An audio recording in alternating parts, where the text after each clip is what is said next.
ಗುರುಗಳೇ, ಚಂದ್ರಗ್ರಹಣ ಬಂದಿದೆ. ಅದರಲ್ಲೂ ರಕ್ತ ಚಂದ್ರಗ್ರಹಣ ಅಂತ ಹೇಳ್ತಾರೆ. ಸೊ ನಮಗೆ ಗ್ರಹಣ ಅಂದ್ರೇನೆ ಒಂದು ರೀತಿ ಭಯ ಗುರುಗಳೇ. ಅದರಲ್ಲೂ ಶ್ರಾವಣ ಮಾಸದಲ್ಲಿ ಗ್ರಹಣ ಬಂದಿದೆ. ಅವತ್ತು ಲಕ್ಷ್ಮೀ ಪೂಜೆಯನ್ನ ಮಾಡಬಹುದಾ? ರಕ್ಷಾ ಬಂಧನ ಇದೆ.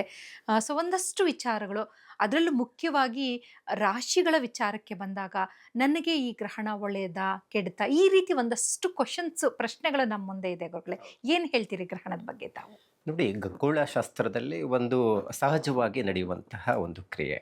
ಸಾಮಾನ್ಯವಾಗಿ ಎಷ್ಟೋ ಗ್ರಹಣಗಳು ಬಂದು ಹೋಗಿದೆ, ಒಂದಷ್ಟು ಆಚರಣೆ ಇದೆ, ಒಂದಷ್ಟು ಆಚರಣೆ ಇಲ್ದಿರ ಒಂದಷ್ಟು ಗ್ರಹಗಳ ಪ್ರಭಾವಕ್ಕೆ ಒಳಗಾಗಿರುವಂಥ ಸಮಸ್ಯೆಗಳು ಬಂದಿರುವಂಥದ್ದು ನಾವು ನೋಡ್ತೀವಿ.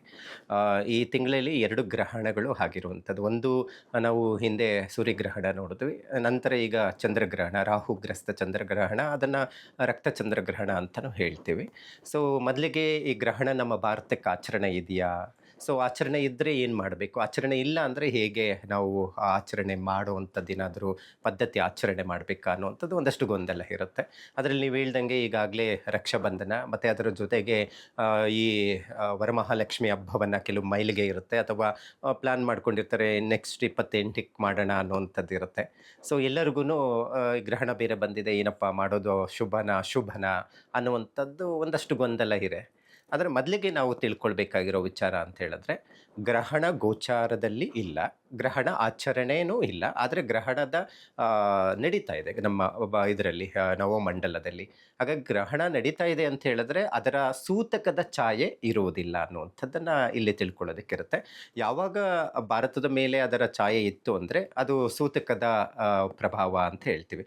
ಅದನ್ನು ನಾವು ದೇವಸ್ಥಾನಗಳನ್ನು ಮುಚ್ಚುವಂಥದ್ದು, ಅಥವಾ ಗ್ರಹಣದ ಆಚರಣೆ ಹೇಗೆ ಮಾಡಬೇಕು ಅನ್ನೋಂಥ ಸ್ನಾನಾದಿಗಳು, ಜಪ, ಇವೆಲ್ಲವನ್ನು ಆಚರಣೆ ಮಾಡುವಂಥದ್ದು ಇರುತ್ತೆ. ಆದರೆ ಯಾರಿಗೆ ಉಪಯೋಗ ಇದೆ ಅಂತ ಹೇಳಿದ್ರೆ, ಸಾಧಕರು. ನಾವು ಯಾವಾಗಲೂ ಅಷ್ಟೇ ಪೂಜೆ ಪುನಸ್ಕಾರಗಳು ಅಂತ ಬಂದಾಗ ಋಗ್ವೇದ, ಯಜುರ್ವೇದ, ಸಾಮವೇದವನ್ನು ನಾವು ಸಾತ್ವಿಕವಾಗಿ ಪೂಜೆ ಪುನಸ್ಕಾರಗಳು, ದೇವತಾ ಆರಾಧನೆಗಳ ವಿಚಾರದಲ್ಲಿ ತಿಳ್ಕೊಳ್ಳುವಂಥದ್ದು ಇರುತ್ತೆ. ಅಥರ್ಣ ವೇದದಲ್ಲಿ ಬರುವಂಥದ್ದೇ ಕೆಲವೊಂದೆಲ್ಲ ಸಾಧಕರು ಏನು ಕೆಲವೊಂದೆಲ್ಲ ಈ ಮಾಟ ಮಂತ್ರಗಳು, ನೆಗೆಟಿವ್ ಸಿಂಪ್ಟಮ್ಸ್ ಸಂಬಂಧಪಟ್ಟಂಥದ್ದು, ಅಥವಾ ವಿಮೋಚನೆ ಮಾಡುವಂಥದ್ದು, ಸಾಧನೆ ಮಾಡುವಂಥದ್ದು ಇರುತ್ತೆ. ಅಥರ್ಣ ವೇದದಲ್ಲಿ ಅಧ್ಯಯನ ಮಾಡುವಂಥವ್ರಿಗೆ ಇದು ಗ್ರಹಣ ಏನಿದೆ, ಚಂದ್ರಗ್ರಹಣ, ಇದು ಬಹಳ ಸೂಕ್ತವಾದಂಥದ್ದು ಅಂತ ಹೇಳ್ಬೋದು. ಅಂದರೆ ಜಪಕ್ಕೆ ಬಹಳ ಮುಖ್ಯವಾಗಿದೆ, ಮತ್ತು ಒಂದಷ್ಟು ಮಂತ್ರ ಸಿದ್ಧಿ ಮಾಡಿಕೊಳ್ಳೋದಕ್ಕೆ ಬಹಳ ಸೂಕ್ತವಾದಂಥ ಸಮಯ ಅಂತ ಹೇಳಬಹುದಾಗಿದೆ. ಇನ್ನು ಈ ಗ್ರಹಣದ ವಿಚಾರದಲ್ಲಿ ನಾವು ಈ ಕೆಲವು ವರಮಹಾಲಕ್ಷ್ಮಿ ಹಬ್ಬದ ಆಚರಣೆ ಮಾಡುವಂಥದ್ದು ಅಂತ ನಾವು ನೋಡೋಕೆ ಹೋದರೆ ಒಂದಷ್ಟು ಮಧ್ಯಮ ಫಲ ಅಂತ ಹೇಳ್ತೀವಿ. ಯಾಕಂತ ಹೇಳಿದ್ರೆ ಗ್ರಹಣದ ಪ್ರಾರಂಭ ಅಂತ ಬಂದಾಗ ನಮ್ಮ ಭಾರತೀಯ ಕಾಲಮಾನದ ಪ್ರಕಾರದಲ್ಲಿ ನಾವು ನೋಡೋಕೆ ಹೋದರೆ ಬೆಳಗಿನ ಜಾವ 6:45 ಮೇಲೆ ಪ್ರಾರಂಭ ಆಗುವಂಥದ್ದಿದೆ. ಅದಕ್ಕಿಂತ ಮುಂಚೆ ನಾವು ಹಬ್ಬವನ್ನ ಮಾಡ್ಕೊಳ್ಬಹುದಾ ಬ್ರಾಹ್ಮಿ ಮುಹೂರ್ತದಲ್ಲಿ? ಆದರೆ ಹಬ್ಬವನ್ನು ಆಚರಣೆ ಮಾಡಬೇಕಾದ್ರೆ ಬ್ರಾಹ್ಮಿ ಮುಹೂರ್ತದಲ್ಲಿ ಅಷ್ಟೇ ಬೇಗನೆ ತೆಗಿಯೋಕ್ಕೂ ಆಗೋದಿಲ್ಲ.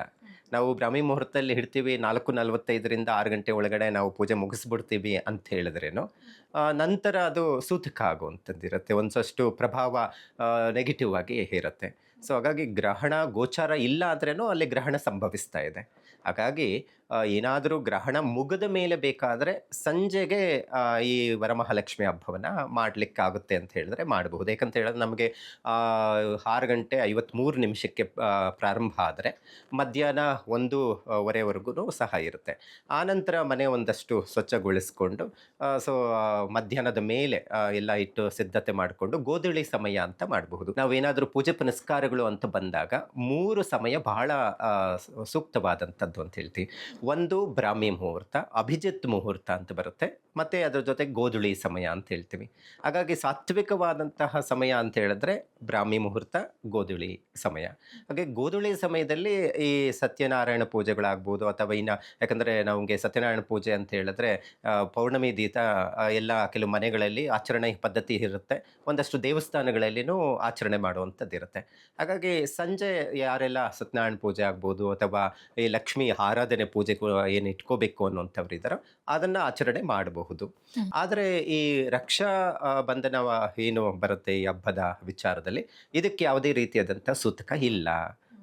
ಅಣ್ಣ ತಂಗೀರಾಗ್ಬೋದು, ಅಕ್ಕ ತಂಗೀರ ವಿಚಾರದಲ್ಲಿ ಆಗ್ಬೋದು, ಒಂದಷ್ಟು ಬಾಂಧವ್ಯತೆ ಮೂಡುವಂಥದ್ದು ಇರುತ್ತೆ, ಯಾವುದೇ ರೀತಿಯಾದಂಥದ್ದು ಸಮಸ್ಯೆ ಬರೋದಿಲ್ಲ.